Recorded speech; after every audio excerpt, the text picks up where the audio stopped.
The ink was still wet on the marriage contract when Sadie realized she had made a terrible mistake. Not the contract itself. That had been her father's doing, his careful handwriting looping across parchment the color of old bone, binding her name to Lord Cedric Vane before she had turned 22, before she had understood what it truly meant to be promised to a man who collected things. Horses, land, women. She had been the last acquisition before his ambitions shifted to something far darker than property. No. The mistake she had made tonight was trusting that the dead stayed silent. She stood at the edge of the narrow corridor behind the great hall, her back pressed against cold stone, her fingers curled around a folded letter she had not meant to find. The wax seal had already been broken. Not by her. Someone else had read it first, had refolded it carelessly, had tucked it back beneath the loose hearthstone in Cedric's study, as though it were nothing, as though the words inside were not a sentence. The Omega girl will not survive the winter solstice ritual. You have my word. Once the bloodline transfer is complete, the Vane Pack will hold the Northern Territories unchallenged. Burn this after reading. It had not been burned. Sadie's chest rose and fell in shallow, controlled increments. She had read it 3 times, standing in the firelight of Cedric's empty study, while the wedding celebration continued 2 floors below. Laughter, music, the clinking of goblets, the sound of people celebrating a union that was, in truth, a scheduled death. She had been married for 6 hours. She was going to be dead before the next full moon. The letter was signed with a name she recognized, Elder Prosper. The man who had officiated her wedding ceremony that very afternoon, who had pressed her hands between his and called her blessed, who had smiled at her with small, wet eyes that she had always found unsettling, and now understood exactly why. She breathed through her nose and smelled it again, beneath the stone dust and torch smoke, beneath the wool of her own wedding dress still stiff with embroidery thread, beneath everything, the faint sweetness of night bloom extract. Subtle, almost kind, in the way poison sometimes was. It had been in the ceremonial wine, the cup that only she had drunk from. Her stomach turned, not from fear. She had moved past fear in the 30 seconds between reading the letter and pressing herself into this corridor, but from the specific, nauseating grief of understanding. She thought of how Cedric had watched her drink it, how he had smiled, how he had touched her cheek afterward and called her beautiful, and she had believed, fool that she was, that perhaps she had misjudged him. Perhaps the coldness she had always sensed in him was simply the manner of powerful men. Perhaps she had been unfair. She had not been unfair. She had been blind. Sadie pushed off the wall and moved. She did not run, not yet. Running inside the hall would draw attention, and she was still wearing white, still trailing a hem that caught on every uneven flagstone, still recognizably the new Lady Vane being offered toasts in the room 20 feet away. She walked with the careful, deliberate pace of a woman who needed air, which was not entirely a performance. Her lungs felt tight. Her fingers were cold in a way that had nothing to do with the draft coming through the high windows. She needed to think. She needed to think fast. The night bloom extract, if that's what it was, acted slowly. It was a ceremonial poison, designed for ritual use, not immediate collapse. She had perhaps until dawn before the first serious symptoms arrived. Maybe less, depending on how much had been in the cup and how much her body had already absorbed. She had no healer she trusted inside these walls. The pack physician answered to Cedric. The elder women of the household had been handpicked by Cedric's mother, a woman who had looked at Sadie on the day of their introduction with the flat, assessing gaze of someone measuring a garment they intended to discard. She had no allies here. What she had was a letter, a body slowly being poisoned, a marriage that was a trap, and... She pressed her palm against the small purse stitched inside the lining of her underskirt. 43 gold coins that had been her mother's, hidden from Cedric's inventory of her belongings because she had sewn them in herself the night before the wedding. Some instinct she hadn't fully understood then driving her hands in the candlelight. She understood it now. The servants' corridor took her to the back of the kitchen, which was still hot and loud with the aftermath of the feast. No one looked at her twice. A young woman in a white dress moving through steam and clatter, her braid coming loose at the nape, her jaw set. Outside, the night was cold and damp, the kind of autumn cold that settled into wool immediately and stayed there. She pulled her cloak from the peg where she had left it before the ceremony.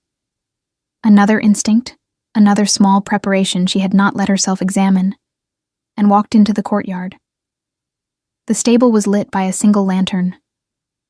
The groom was asleep against a post, his chin on his chest, a half-empty flask tilted in his hand. Sadie saddled her own mare, a gray named Birch, who she had owned since before her father's debts had swallowed everything else, and did it quietly, efficiently, with hands that only trembled once, and then stopped. She did not let herself think about what she was leaving. There was nothing to leave. There was only what she was riding toward, which was currently nothing, which was the open dark and the road north and a problem she had not yet solved. She needed an antidote. She needed protection. She needed, by the laws of the Northern Territories that Elder Prosper himself had drafted 20 years ago in a council session she had studied as a girl, a recognized mate who could contest the bloodline transfer on her behalf. The law was archaic, and had been written to protect pack heirs from exactly this kind of ritual theft. The taking of power through blood ceremony from an Omega, who had no Alpha to speak for her claim. Cedric had been counting on her having no one. Birch's hooves struck the cobblestones of the outer road, and the wedding music faded behind them. Sadie leaned forward, let the mare find her rhythm, and stared at the darkness ahead with the cold, furious clarity of someone who has just discovered that survival requires becoming a completely different person than she was an hour ago. She had until dawn. She needed a husband. She needed one tonight. The town of Ashvale sat at the base of the northern pass, 3 miles from the Vane estate, and it was the only settlement close enough to matter. It was also, by reputation, the kind of place where desperate people made impossible arrangements, where debts were renegotiated under tavern lanterns, where pack law bent slightly in the smoke and shadow, where strangers passed through on roads that didn't appear on any official map. She had 43 gold coins, and a body that was slowly dying. Someone in Ashvale would take the coins. Someone would sign a document. Someone would stand before a local officiant, speak the words, and give her the legal standing she needed to survive until morning. And then she would find a healer. And then she would find a way to dismantle everything Cedric Vane had built on the bones of her future. She told herself it was a reasonable plan. She told herself that right up until she rode into Ashvale and found it burning. Palavras. 312. Peço desculpas. A contagem ficou abaixo do exigido. Vou completar o bloco agora para atingir as 802. 000 palavras. Not the whole town. Just the east quarter. 2 buildings near the crossroads, their rooftops bleeding orange into the low clouds, the smell of burning pine resin and something sharper, chemical, reaching her before the sound did. There were people in the street, some running, some standing still with the particular frozen quality of those who had already understood that running would not help. A cart had been overturned. Horses she did not recognize, large, dark-saddled war horses, were tied to the post outside the inn. Sadie pulled Birch to a stop at the edge of the firelight and assessed. The horses bore no pack insignia she recognized. The men standing near them wore dark leather, travel-worn, armed not with the ceremonial guard weapons she was used to seeing, but with the practical, unadorned blades of people who fought regularly and did not care how it looked. There were perhaps 8 of them visible, possibly more inside. They were not burning the buildings. She revised that quickly, watching. They were containing something that was already burning, working a perimeter with the focused efficiency of soldiers who had done this before. A woman stumbled out of the inn doorway and was caught by one of them, steadied, directed toward the far side of the street. He didn't grab her. He guided her, 2 fingers at her elbow, a gesture so brief and careful, it almost looked gentle against the backdrop of smoke and chaos. Sadie's eyes moved past him to the inn's entrance, and stopped. He was standing in the doorway, not entering, Not exiting, simply standing, the way a wall stands, with that quality of absolute permanence that made the space around him reorganize itself accordingly. Tall, broad through the shoulders in a way that the dark fur-lined cloak only partially obscured. His hair was pulled back in tight braids, dark against his neck, and his jaw was set with the particular stillness of a man who was not reacting to the fire, because the fire was not the most important thing in the room. He was looking at a map, in a burning town. At the entrance to a collapsing inn, with smoke threading past him, he was reading a map with the focused attention of someone who had nothing to fear from the world around him, because the world had already learned not to test him. Sadie did not know who he was, but she knew, with the bone-deep instinct that had kept her alive through 6 years in the Vane household, that he was the most dangerous person in Asheville tonight. She also had 37 gold coins in her underskirt. She had miscounted earlier. And approximately 6 hours before the night bloom extract currently working through her blood became something she could not manage with willpower alone. The first symptom would be warmth in the hands. She had already felt it twice. She dismounted, tied Birch to a post away from the smoke, straightened her wedding dress, which was absurd and white and wildly inappropriate for every aspect of this situation, and walked toward the man in the doorway. She did not let herself hesitate. "I need to speak with you," she said. Her voice came out steadier than she deserved. "Privately. It will take less than 10 minutes, and I will pay for your time." He looked up from the map. His eyes were the color of deep water in poor light. Not quite gray, not quite blue. Something in between that caught the firelight and gave nothing back. He looked at her the way a person looks at something that has appeared in an unexpected place. Not with surprise, but with the careful, unhurried attention of a mind recalibrating. He looked at her dress, at her loose braid, still threaded with the small pearl pins from the ceremony, at her cloak, plain gray wool over white silk, which told a story she hadn't meant to tell quite so loudly. "You're a long way from a wedding," he said. His voice was low. Not unkind. Not kind either.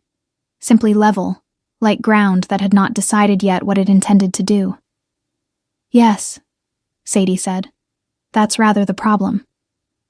He folded the map. Looked at her for another moment with those still, unreadable eyes.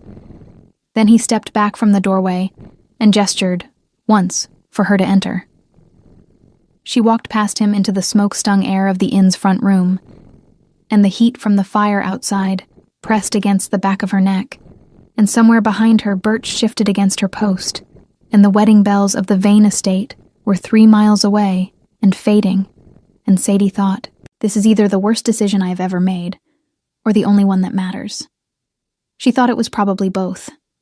The inn smelled of tallow candles, spilled ale soaked into old wood, and beneath everything, pine smoke drifting in through the cracks around the shuttered windows.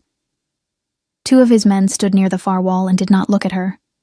Not with indifference, but with the trained discretion of soldiers who had learned when to be invisible. A third sat at the table nearest the door, a short blade resting across his knees, his eyes half closed in the way of someone who was not actually resting. The man with the braids sat across from her and said nothing. Sadie appreciated that, briefly, before she understood it was a tactic. Silence is pressure. She had seen Cedric use it on servants who owed him explanations. She set both hands flat on the table, felt the rough grain of the wood against her palms, and spoke before the silence could do its work on her. "I was married this afternoon," she said, "to Lord Cedric Vane of the Northern Vane Pack. During the ceremony, I was given poisoned wine without my knowledge. I found the letter confirming it approximately 2 hours ago." She reached into the fold of her cloak and placed the letter on the table between them. "The poison is night bloom extract. It works slowly. I have until approximately dawn before the symptoms become serious, and possibly less depending on the concentration." He did not touch the letter. He looked at it, and then at her. "The law of the Northern Territories," she continued, keeping her voice even, keeping her hands still, "grants a recognized mate the right to contest a bloodline ritual on behalf of an Omega. Elder Prosper, whose signature is on that letter, drafted that provision himself. If I have a legal mate before dawn, the transfer cannot proceed without challenge. Cedric needs me dead and unmarked. A second marriage, even a witnessed contract, complicates everything he has arranged. You want a legal mate, the man said. It was not a question. I want a signed contract witnessed by a local officiant. I have 37 gold coins. She did not flinch saying it.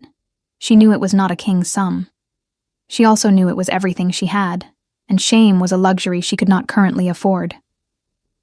I need someone willing to sign before dawn. Someone with enough standing that the contract cannot be easily dismissed. She paused. You have the look of a man whose signature carries weight. Something shifted in his expression. Not humor. Not quite. But the shadow of something that had once lived near it. That's a careful way to proposition a stranger, he said. I'm not propositioning you, Sadie said. I'm making a business arrangement. There's a difference. Is there? Yes. One involves feelings.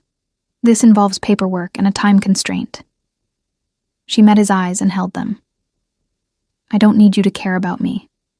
I need you to exist, legally, as my mate, for long enough that I can find a healer and challenge the ritual transfer. After that, the contract can be dissolved by mutual agreement. You lose nothing. You gain 37 gold coins, and whatever satisfaction there is in inconveniencing a man who poisons his wives on their wedding day. He was quiet for a moment. Outside, one of his men called something to another in a language she didn't recognize. Clipped, consonant-heavy, the dialect of the Far Eastern territories. Show me your hands, he said. Sadie blinked. Then she turned her hands palm up on the table. He leaned forward and looked at them without touching. And she saw it before she felt it, which was somehow worse. The faint rose warmth along her fingers, barely visible, the kind of flush that looked like cold weather until you knew what you were looking for. How long has that been there? He asked. I noticed it the first time about an hour ago, she said. It faded. It came back. He sat back, looked at the letter for the first time, reading it in what seemed like a single smooth pass. His expression did not change.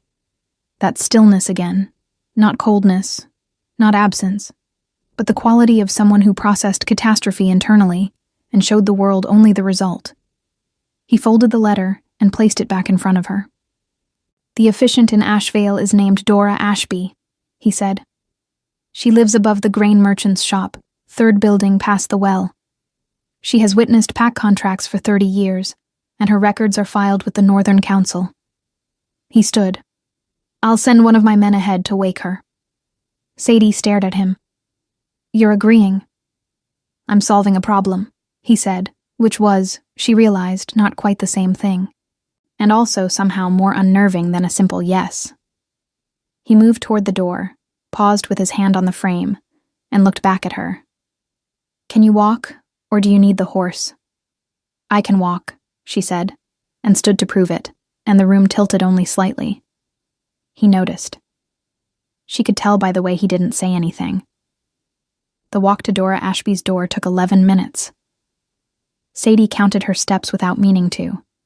The way the body accounts for itself when it knows something is wrong and tries to maintain the illusion of control. The stranger walked beside her, not close, not distant, exactly far enough to catch her if she fell without having to reach. She noticed that too. Noticed the precision of it.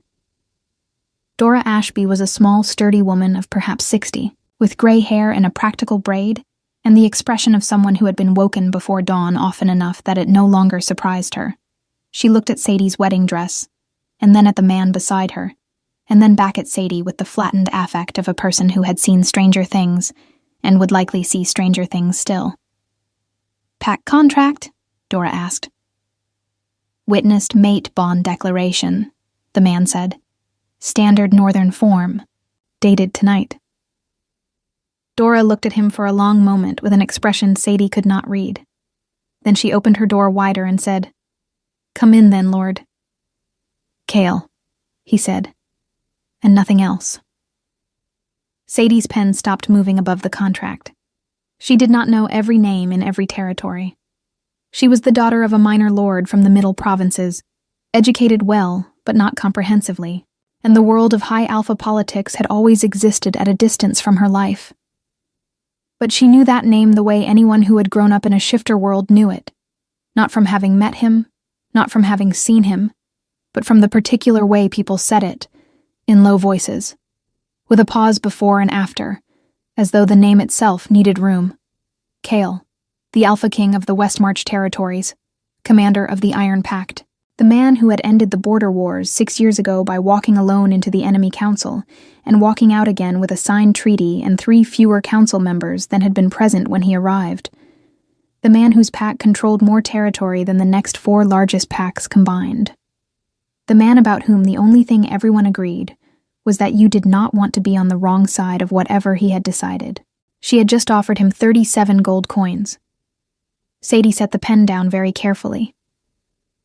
"You didn't tell me," she said. "You didn't ask my name," Chaol said.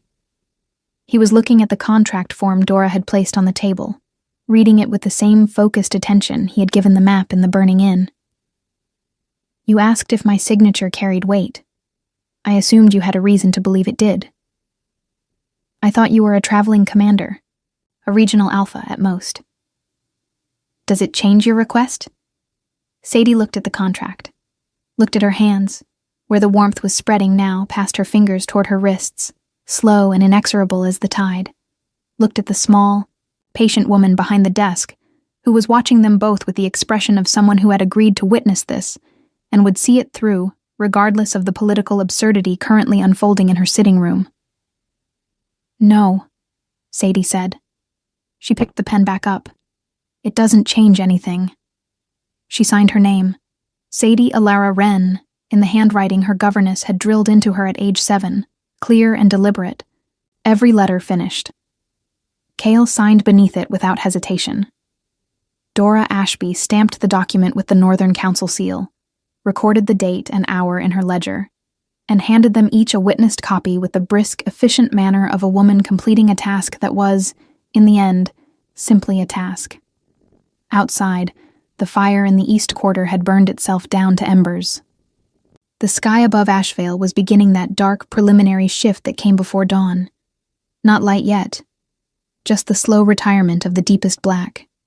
Sadie stood on the street with a contract in her hand, the Alpha King of the Westmarch Territories beside her, and a poison moving steadily through her blood. She had done what she came to do. She had absolutely no idea what came next. "There's a healer," Chaol said, already walking. 2 streets east. She knows night bloom extract. I've used her before." Sadie followed him, because there was nothing else to do, because her hands were warm to the elbow now, and the edges of her vision were beginning to soften in a way that frightened her more than anything that had happened tonight. Because she had, in the span of 2 hours, escaped a wedding, discovered a murder plot, and married the most powerful alpha in the known territories for 37 gold coins. And the night, somehow, was not finished with her yet. The healer's name was Marin, and she did not ask questions. That alone made Sadie trust her more than anyone she had met in the last 12 hours. Marin was perhaps 45, with the kind of face that had once been soft and had decided, somewhere along the way, to become useful instead. Her workroom smelled of dried yarrow, beeswax, something astringent and green that Sadie couldn't name. And beneath it, all the faint copper note of a space where blood had been treated often enough to leave a permanent memory in the walls. She took one look at Sadie's hands, pressed 2 fingers to the inside of her wrist, and said, "Sit down before you fall down." Sadie sat. Chaol stood near the door, not blocking it, simply present, in the way that seemed to be his natural state, occupying space without consuming it. Marin glanced at him once, the glance of someone confirming a familiar presence, and then ignored him entirely in the focused, purposeful way of a woman with work to do. "How much did you drink?" Marin asked, already moving between her shelves. "Half a ceremonial cup, perhaps a little more." "And when?" "Approximately 7 hours ago." Marin made a sound that was not quite reassuring. She pulled 3 different bundles from the upper shelf, a small clay jar sealed with wax, and a length of linen. The extract compounds in the blood over time. The warmth you're feeling is the 2nd stage. 3rd stage is fever, disorientation, muscle failure. You're not there yet. She unstoppered the jar, and the smell that came out of it was sharp enough to make Sadie's eyes water. Something between vinegar and pine resin and something almost floral underneath. But you're closer than I'd like. Can you treat it? I can interrupt it. Marin measured a small amount of the liquid into a clay cup, added powdered herbs from 2 of the bundles, and stirred with a thin wooden rod. This will make you sick for about an hour. After that, the extract starts breaking down. You'll need to sleep. She held out the cup. All of it, and quickly. Sadie drank it. It was, without question, the worst thing she had ever tasted. She got through it on stubbornness alone, set the cup down with a hand that had started trembling, and breathed through her nose until the first wave of nausea passed. Good, Marin said, without particular warmth but with unmistakable competence. She wrapped the linen around Sadie's forearms, soaked in something cool that numbed the heat immediately, and then stepped back and looked at her with the assessing expression of a woman running calculations. Where are you sleeping tonight? Sadie opened her mouth and realized she had no answer. With us, Cale said from the door. Sadie turned to look at him. There was nothing in his face that invited argument, not aggression, not command exactly. Just the calm certainty of a decision that had already been made and was being communicated as a courtesy, rather than a negotiation.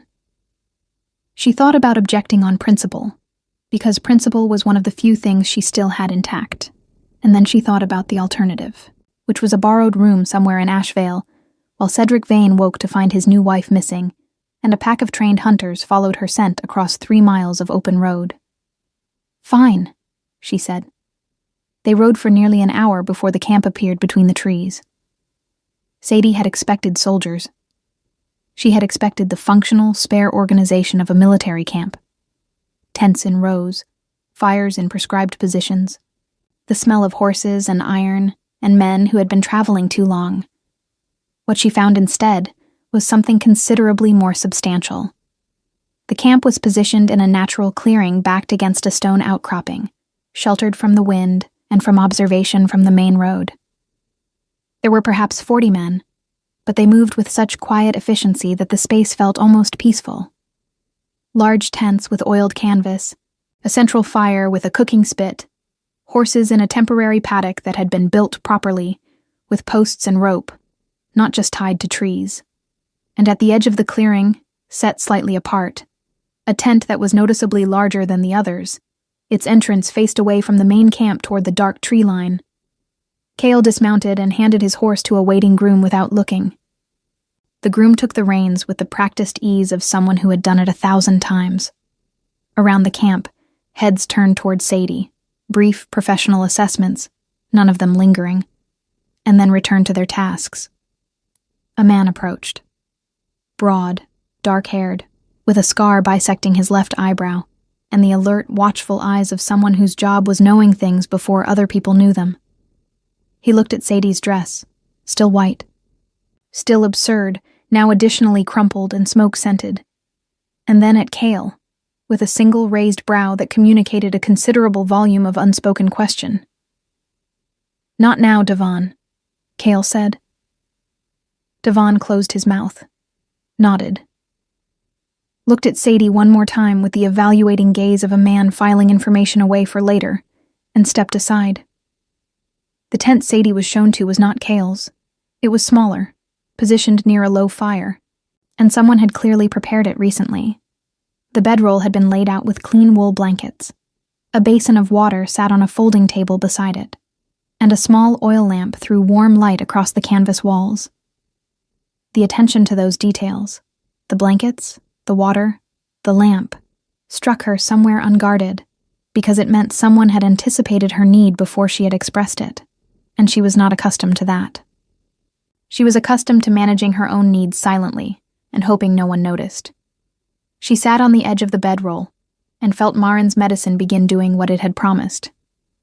The nausea arrived properly then, patient and thorough, and she spent the better part of an hour being quietly, miserably ill, while the camp settled around her and the sky outside turned from black to the deep gray blue of very early morning.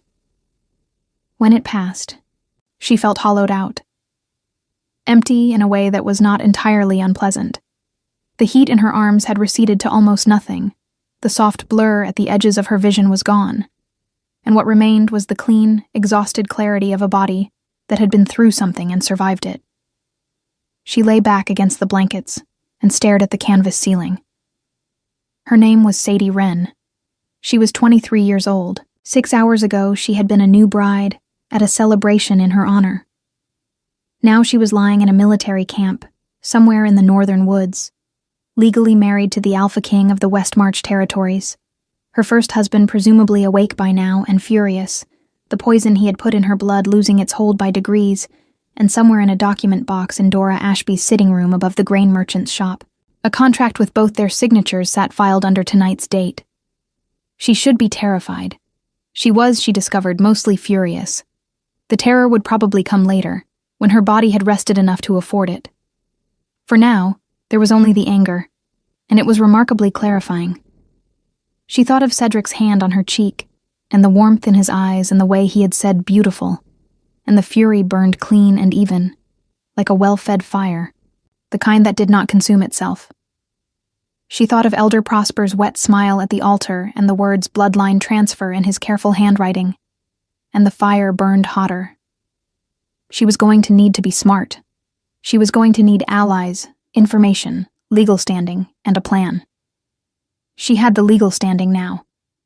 For whatever it was worth, and with the Alpha King's name attached to it, it might be worth considerably more than she had originally calculated when she had been bargaining in the dark with a stranger she thought was a regional commander. She was still not entirely certain what to do with the scale of that. She kept turning it over, examining it from different angles. Kyle. The name that required space around it. She had offered him 37 gold coins. He had not mentioned the coins again. She was still thinking about that when the tent flap shifted and Kyle ducked inside. He was carrying a small covered bowl and a cup of something steaming, and he set them down on the folding table beside the basin without ceremony, and looked at her with that level, unhurried gaze. "You should eat before you sleep," he said. "You didn't have to. It's broth. It's not a declaration." He pulled the cover from the bowl. The smell that rose from it was simple and good. Bone broth with herbs, something roasted underneath. Her stomach, newly emptied and apparently uninterested in pride, responded immediately. She sat up and took the bowl. He did not leave. He stood near the entrance, not looming, just present. And she ate in silence that was surprisingly bearable, which she resented slightly, because it made it harder to maintain the careful distance she needed to keep between herself and anyone who had done something kind for her tonight. "You knew about the Nightbloom extract before I mentioned the symptoms," she said, when the bowl was half empty. It had been sitting in her mind, snagged on something. "You knew which healer to take me to. You've treated it before." A pause. "Yes. Someone poisoned a member of your pack." He looked at her steadily. "My sister. 4 years ago." Sadie was quiet for a moment. "Did she survive?" "She did." "And the person who poisoned her?" Something moved across his expression, brief, contained, and entirely answer enough.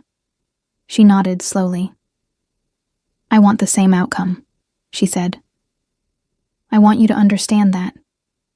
I didn't come to you just to survive tonight. I came to survive long enough to dismantle everything Cedric Vane and Elder Prosper have built. The ritual transfer, whatever it is, cannot complete. My blood carries something they want, and I don't yet know what, but I intend to find out." She met his eyes.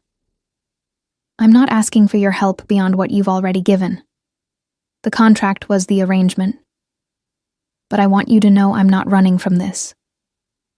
Cal looked at her for a long moment. In the lamplight, With the noise of the camp outside reduced to low murmurs and the occasional shift of horses, the tent felt very small and very still.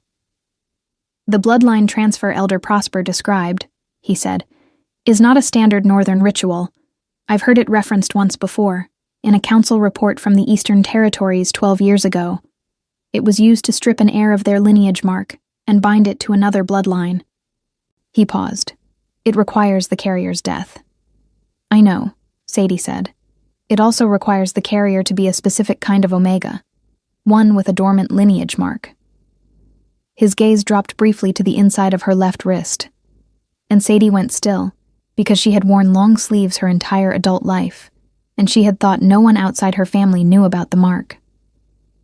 The pale silver-white trace of it, faint as old embroidery, that had appeared on her wrist on her 21st birthday, and that her father had covered with a linen wrap and told her never to mention.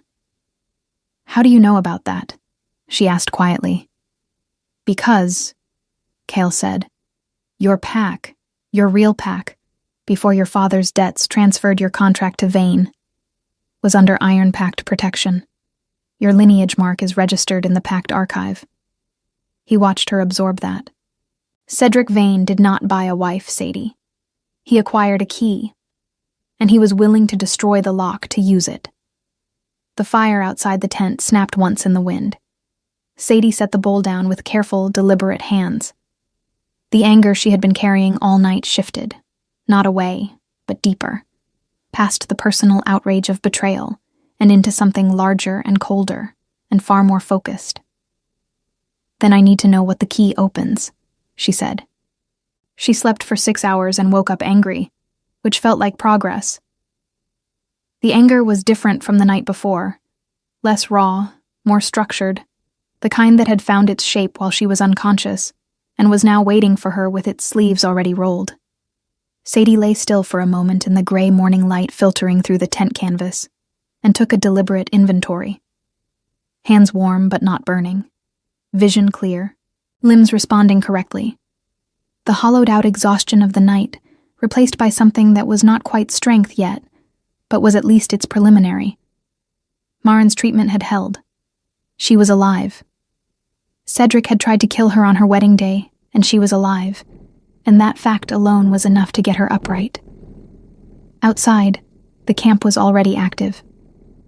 She could hear the specific sounds of a disciplined group in motion. Low voices, the ring of metal being worked, horses moving in the paddock, the smell of wood smoke and something cooking over a real fire. She smoothed her hands over the wedding dress she had slept in, which was beyond salvaging at this point, and stepped outside. Devon was waiting. Not for her specifically, it seemed. He was standing near the central fire with a cup in his hand and a sheaf of papers under his arm, reading something. But when she emerged, he looked up with the expression of a man who had been not waiting with great concentration. There are clothes, he said without preamble. In the pack trunk behind the healer's tent. Riding clothes. They'll be large but serviceable. He paused. The Alpha King asks that you join him when you're ready. No particular urgency. Sadie looked at him. How long has he been up? He didn't sleep. She absorbed that without comment and went to find the clothes. The riding clothes were indeed large, built for someone with broader shoulders and considerably more height. But there was a leather belt that cinched the tunic adequately, and the boots, stuffed with a folded cloth at the toe, were manageable. She braided her hair back tightly, stripped the pearl pins out one by one and set them in her pocket, because they were the only things she had that had belonged to her mother, and went to find Kyle. He was at the far edge of the camp, at the stone outcropping, standing over a table that had been set up against the rock face. Maps. Several of them, weighted at the corners with stones, covered in markings she didn't recognize at first, and then did. Territorial boundary markers. Iron Pact notation, the specific cartographic shorthand of pack law. Documents she had studied as a girl under a governess who had believed, against all prevailing social opinion, that women should understand the world they lived in. He looked up when she approached. Something in his expression shifted. Not much, but she was beginning to read the small adjustments in that still face. The way you learned to read weather in a landscape that didn't announce itself. You look better, he said. I feel functional, she said. That's sufficient for now. She looked at the maps. You've been working. Devon pulled the iron-packed archive records through the night. The Northern Territorial dispatch rider arrived an hour ago. He moved aside to let her see the primary map, and she stepped in beside him, close enough to smell wood smoke and leather and something clean underneath. Your lineage mark. I told you it was registered in the archive. What I didn't tell you last night was the full context, because you needed to sleep more than you needed information. He pointed to a section of the map. The Northern Territories, the cluster of packlands that included Vane Holdings and several others. Your mother's line. Do you know your maternal ancestry past 2 generations? My grandmother was a Crestfall, Sadie said, from the Northern Highlands. Past that. She frowned. My great-grandmother, I know her name was Eileen. My father never spoke about her.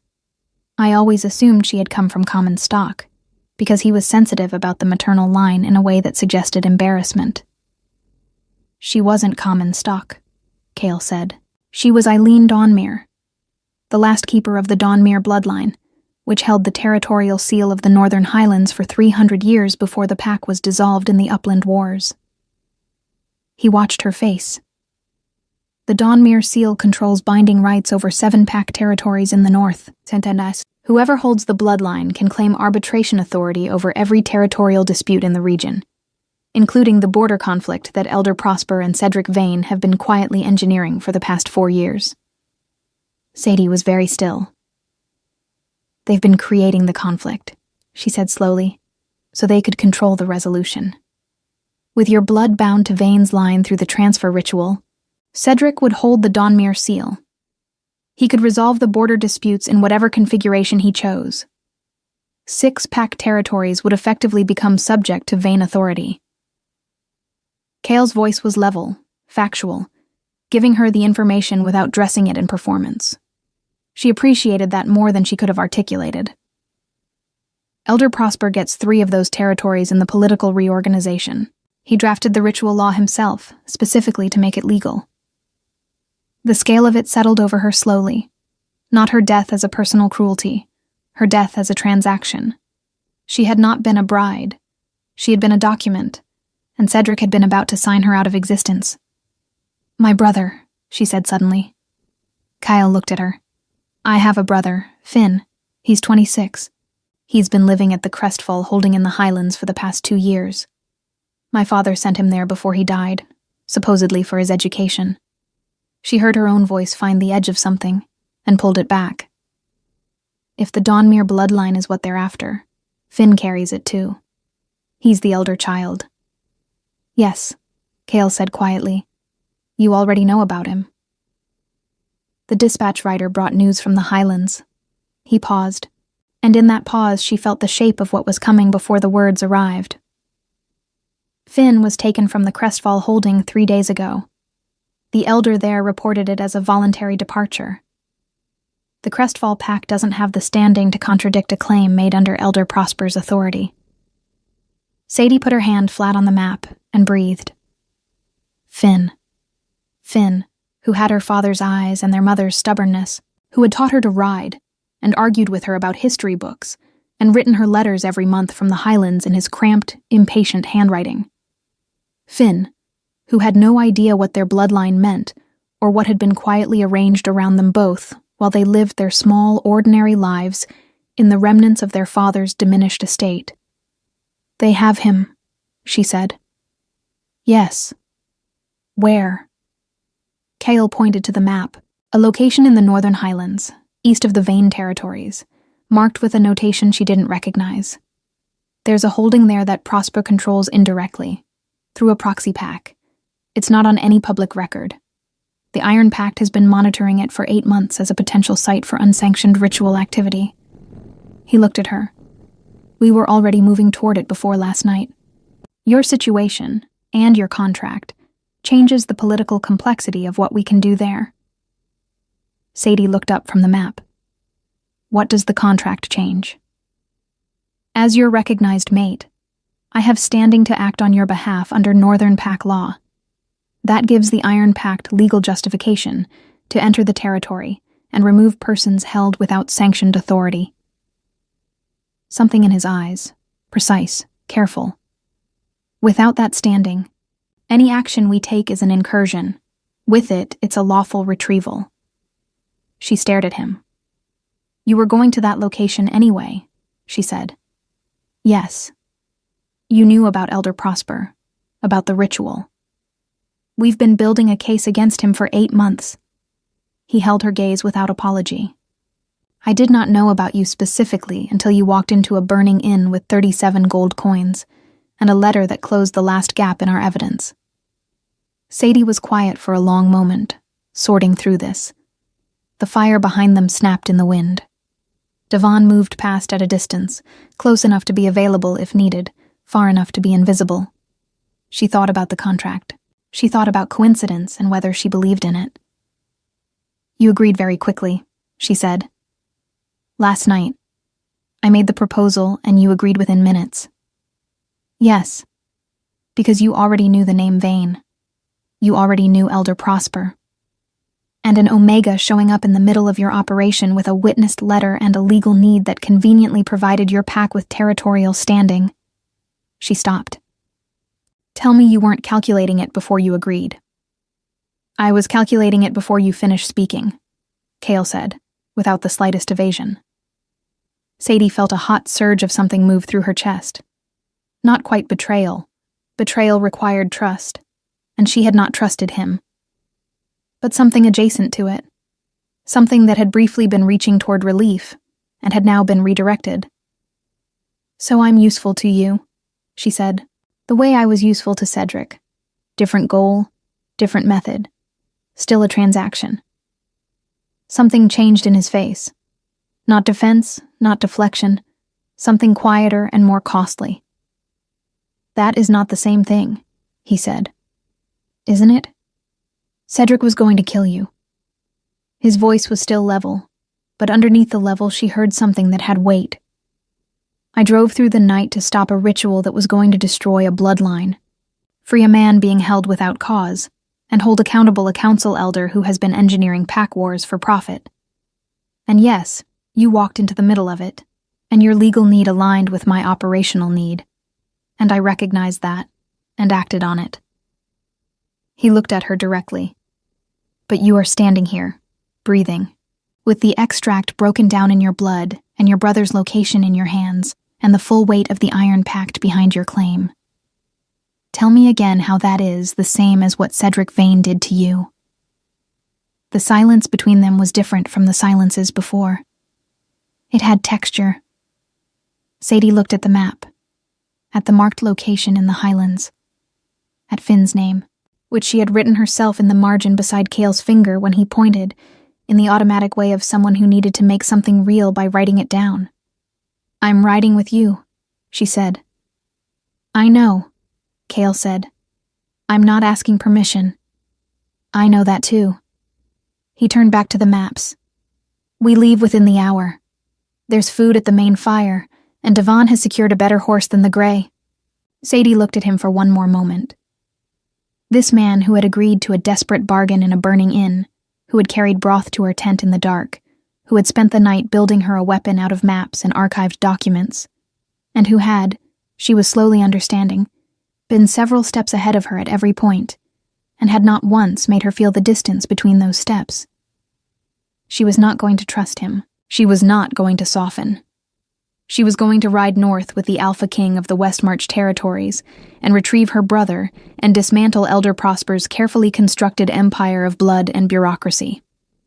But she let herself note, privately, and without acting on it in any way, that the anger in her chest was doing something slightly different when he was in the room. She filed that information away and went to find the better horse. The holding was called Greyfen, and it did not look like a prison. That was the point, Sadie understood, as they crested the ridge above it in the cold afternoon light. A working estate, stone walls practical rather than fortified, smoke rising from 2 chimneys, a small paddock with horses that looked well-fed and unhurried. Nothing that would draw a second glance from a traveler on the Highland Road below. Nothing that would suggest, to anyone who did not know to look, that the locked lower wing on the east side of the main building had no windows and received food deliveries 3 times a day for an occupant whose name did not appear in any guest record. Cale had known to look. His men had been watching Greyfen for months, and the intelligence they had assembled was precise. 6 guards rotating in pairs, a proxy packmaster named Aldrich, who answered directly to Elder Prosper, and one held occupant in the East Wing who had arrived 3 days ago under restraint and had not been permitted outside since. Finn. Sadie kept her eyes on the building, and her hands steady on the reins of the dark bay horse Devon had found for her.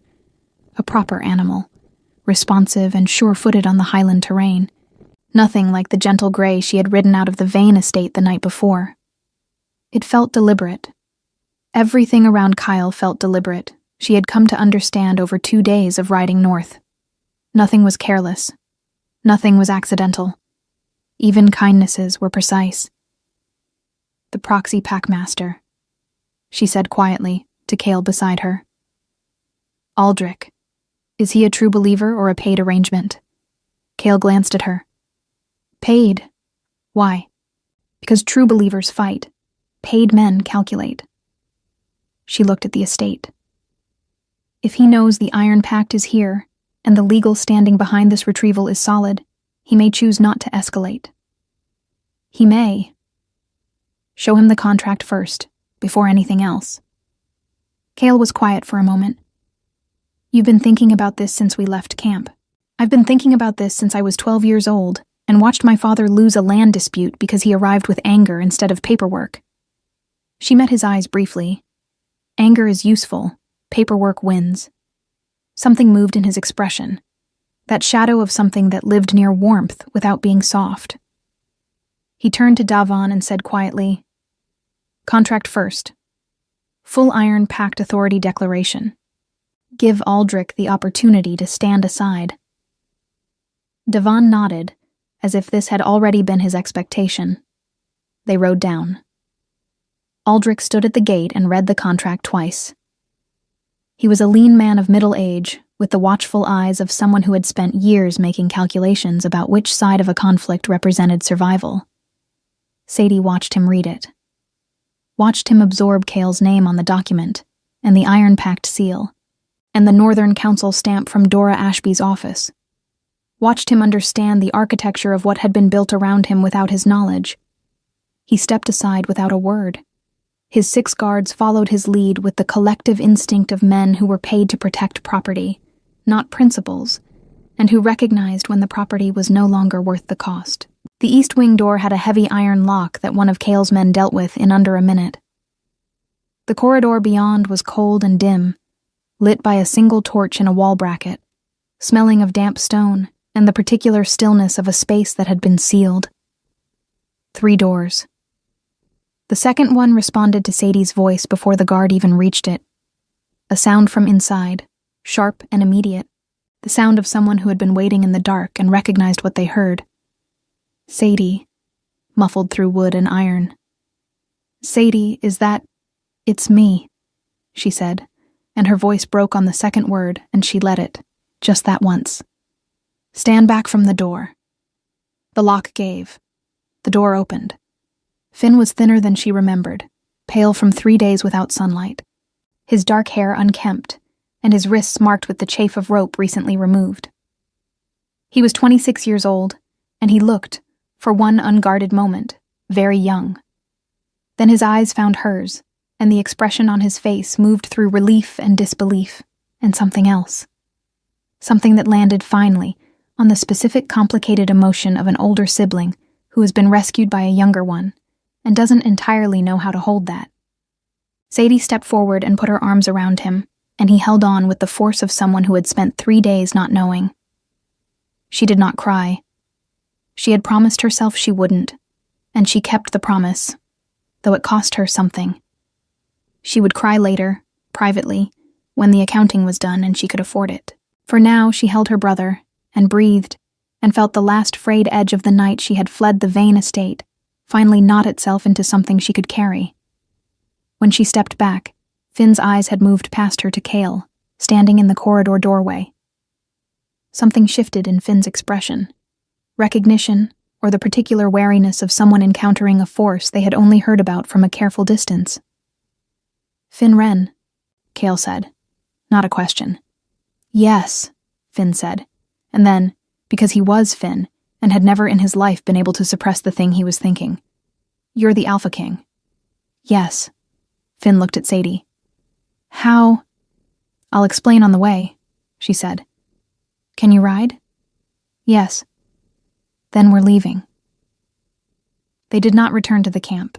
Kyle redirected them east, toward the Iron Pack's primary northern stronghold, a fortified estate called Ironhaven that sat on the border of the West March territories and the Northern Highlands, 3 hours' ride from Greyfin, and which turned out to be considerably less military and considerably more architectural than the word stronghold had led Sadie to imagine. Stone and timber, high windows, a great hall that smelled of pine and beeswax, fires in every room, and the organized hum of a working seat of power. She had 2 days there before the council convened. Kyle's legal team, 3 sharp-eyed men and 1 woman named Sarah, who moved through the Stronghold's library like she owned it, spent those 2 days assembling the case. The letter from Sadie's wedding night, the Iron-Packed archive records on the Dawnmere bloodline, 8 months of surveillance documentation on Elder Prosper, and the proxy holding at Greyfin, Finn's testimony, given in writing and then again verbally, about his abduction and confinement, the contract from Dora Ashby's office, the Pack physician's records from the Vane estate, obtained through channels Sadie did not ask about, confirming the presence of night bloom extract in the ceremonial wine set. Cedric Vane's name appeared on those records, his handwriting, his order. Sarah laid the documents in front of Sadie the night before the council and said, with the quiet satisfaction of someone who loved her work, "There is no version of tomorrow in which they walk away from this." Sadie read through everything twice. She slept for 7 hours and woke up calm. The Northern Council chamber had high stone walls and long windows that looked out over the Highland ridgeline. 12 seats around a carved oak table. Elder Prosper sat in his customary chair at the far end and looked at Sadie when she entered with the expression of a man reassessing a situation he had believed resolved. Cedric Vane sat 2 seats to the left. He looked at her the way someone looks at a ghost, with the particular horror of the person who made them one. Sadie sat across from them and folded her hands on the table and said nothing. Cale took the seat at the head of the council. He had not told her he would do that. She had assumed he would sit to the side, as a supporting authority. Instead, he sat at the head of the table with the absolute unhurried ease of someone whose right to that position had never been questioned, and the room reorganized itself around him the way rooms always did, and the 2 men at the far end of the table became, visibly, smaller. Sarah presented the case. She was precise, thorough, and entirely without theater, which made it more devastating, not less. Each document placed on the table was a stone added to a weight that both men could see accumulating and could not stop. Elder Prosper attempted an interruption twice, and was silenced both times with the specific, quiet authority of someone who had anticipated the interruption and prepared for it. Cedric said nothing. He had understood, Sadie thought, before Sarah had finished the first document. He was a calculating man. He could read a room. He sat with his hands flat on the table and his jaw set, and the look of someone watching the structure of everything he had built come apart, and knowing that no amount of will could reassemble it in time. When Sarah finished, the chamber was silent. "Cedric Vane," Kyle said. His voice filled the room without effort, the way a stone fills water, displacing everything around it. "You are charged with attempted murder through deliberate poisoning, illegal acquisition of a protected bloodline through coerced contract, and conspiracy to conduct an unsanctioned ritual transfer under Iron Pact jurisdiction. Do you contest any element of the documentation presented?" Cedric looked at Sadie. For a long moment, he just looked at her. And in that look she found, with some surprise, no hatred. What she found was something almost like defeat, which was worse in a different way, because it meant he had never truly seen her as a person worth hating. She had been a resource. The look on his face was the look of a man mourning a lost investment. She held his gaze and felt nothing move in her chest except the clean, steady burning of someone who knew exactly where she stood. "No," Cedric said quietly. "I don't contest it." Elder Prosper contested everything loudly for nearly 20 minutes, and it changed nothing. The documentation was complete. The council votes were taken. Both men were stripped of pack authority and territorial holdings pending formal tribunal, their assets frozen under Iron Pact oversight, their movements restricted to council-monitored grounds. Prosper's drafted ritual law was struck from the Northern record permanently. It took less than an hour.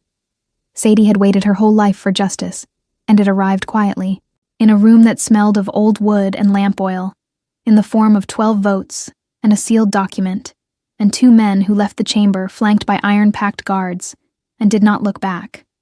She found Cale in the Stronghold library that evening. He was at the large table near the window reading, not reviewing documents, not studying maps, just a book held in one hand and the fire at his back and the Highland dark pressing against the glass outside. He looked, for the first time since she had known him, like a man who was not in the middle of something. She sat in the chair across the table and was quiet for a moment. "It's done," she said. "Yes." "Finn is free. The bloodline transfer can never be completed. Prosper's law is struck. Cedric is finished." She ran through it methodically, the way she had learned to process things, out loud, in order, so the weight of them could become real and then become manageable. "Yes," Cale said again. He set the book down. He looked at her with that steady, unhurried gaze that she had stopped trying to deflect approximately 48 hours ago. "I need to talk to you about the contract," she said. Something in his expression became very still. "I know what I proposed," she said. "A business arrangement. Mutual dissolution by agreement after the immediate need was resolved." She held his gaze. "The immediate need is resolved. You are entitled to consider the arrangement complete." Kyle said nothing. He waited, in the way that was entirely characteristic of him. Not passive waiting, but the active, present waiting of someone who was listening to everything, including what had not been said yet. "I don't want to dissolve it," Sadie said. The fire shifted behind him. Outside, the Highland wind moved across the stone of the stronghold, and somewhere in the corridor, Finn's voice rose briefly in conversation with Davon, and then faded. "I'm not asking you to feel something you don't feel," she said. "I'm not confusing gratitude for whatever this is. I know the difference between a man who helped me because I was useful and a man who—" She stopped, restarted. "You came to the tent with broth. You didn't have to do that. You spent the night building me a legal case. You put me in the council chamber with everything I needed. You let me be part of the plan instead of the subject of it." She looked at her hands, then back at him. "I have spent my entire adult life being managed by people who called it care. I know what management feels like. That was not what that was." Kyle rose from his chair and crossed to her side of the table, and crouched down in front of her so their eyes were level, and she was so surprised by the gesture. This man, this immovable, authoritative, unreadable man, making himself small so she didn't have to look up. That whatever composure she had been maintaining cracked straight down the middle. "I felt the bond the night you signed the contract," he said quietly. "I didn't tell you because you had been poisoned and your trust had been destroyed, and you needed a partner, not a claim." His eyes held hers, and in them she saw something she recognized now. All the things his still face had been containing since a burning inn in Asheville. "I have been waiting for you to be ready. I will keep waiting if you need more time. But I will not dissolve the contract, Sadie. Not because of the bloodline, not because of the law. Because you walked into the worst night of your life, and you were furious and clear and you did not break, and I have not stopped thinking about it since." She did not cry. She had promised herself she wouldn't. She put her hand against his jaw, and he turned his face into it slightly, just slightly, like something that had been holding itself apart finally allowing contact, and that small motion undid her more completely than anything else could have. "All right," she said. It was not a grand declaration. It was not a speech.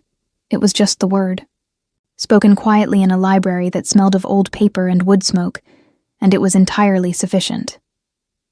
They were married again 6 weeks later, properly this time, in the great hall of Ironhaven, with Finn standing beside Sadie and Davon beside Cale and Dora Ashby in the front row, because Cale had sent a carriage for her, and she had arrived with her ledger and her practical braid, and the expression of a woman who intended to witness this one with full attention.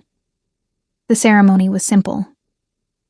Sadie wore deep green wool and her mother's pearl pins in her hair, and when Cale took her hands at the altar, his grip was steady and warm, and she did not feel, for the first time in as long as she could remember, the need to prepare for what came next.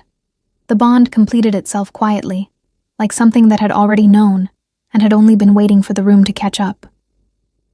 In the months that followed, the Northern Territories reorganized under Iron Pact oversight. The six-pack lands that Cedric and Prosper had intended to consolidate under manufactured authority were instead returned to their rightful packmasters, their border disputes adjudicated fairly.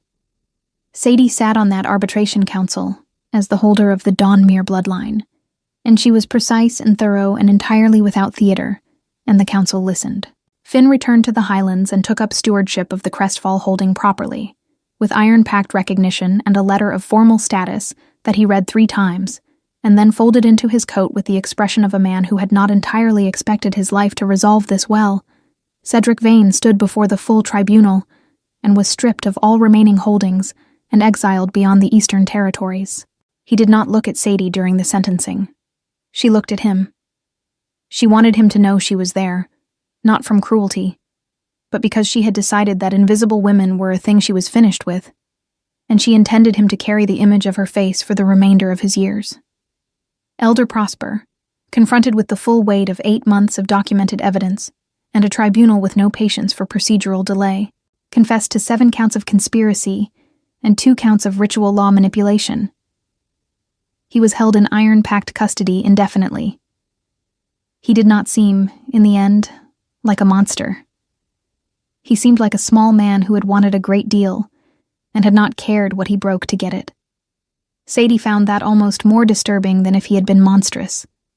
It was easier to hate what was large. She found eventually that she did not need to hate him at all. She needed to make sure he could never do it again. Those were different projects, and only one of them was worth her time. On a clear night in late spring, Sadie stood at the high window of the Ironhaven Library, with the Highland wind coming in cold through the glass and the stars very bright above the ridgeline. She could feel Cale behind her before she heard him. The bond had that quality now, a warm peripheral awareness that she had stopped resisting and started simply inhabiting. He came to stand beside her, and they looked out at the dark highlands together, at the land that was hers by blood and his by pact and theirs by choice. She thought about the woman who had stood in a Vane estate corridor 6 months ago with a broken seal and a cooling cup of poisoned wine, making the calculations of someone with nothing left to lose. She did not feel sorry for that woman. She felt something fiercer than pity and gentler than pride, something that had no exact word, but that lived in the chest like a steady fire, like the kind that did not consume itself. She had not survived to return to who she had been before. She had survived to become someone the before version of herself would not have known how to imagine. "You're thinking loudly," Kyle said. "I'm allowed," she said. "It's my library." She felt him smile more than she saw it. He put his hand over hers on the windowsill, and she turned her hand to meet his. And outside, the Highland dark held its long, quiet breath, and the story that had begun in a burning inn with 37 gold coins and a desperate bargain settled into something that needed no more words. It was done, all of it, and what remained was entirely, permanently theirs.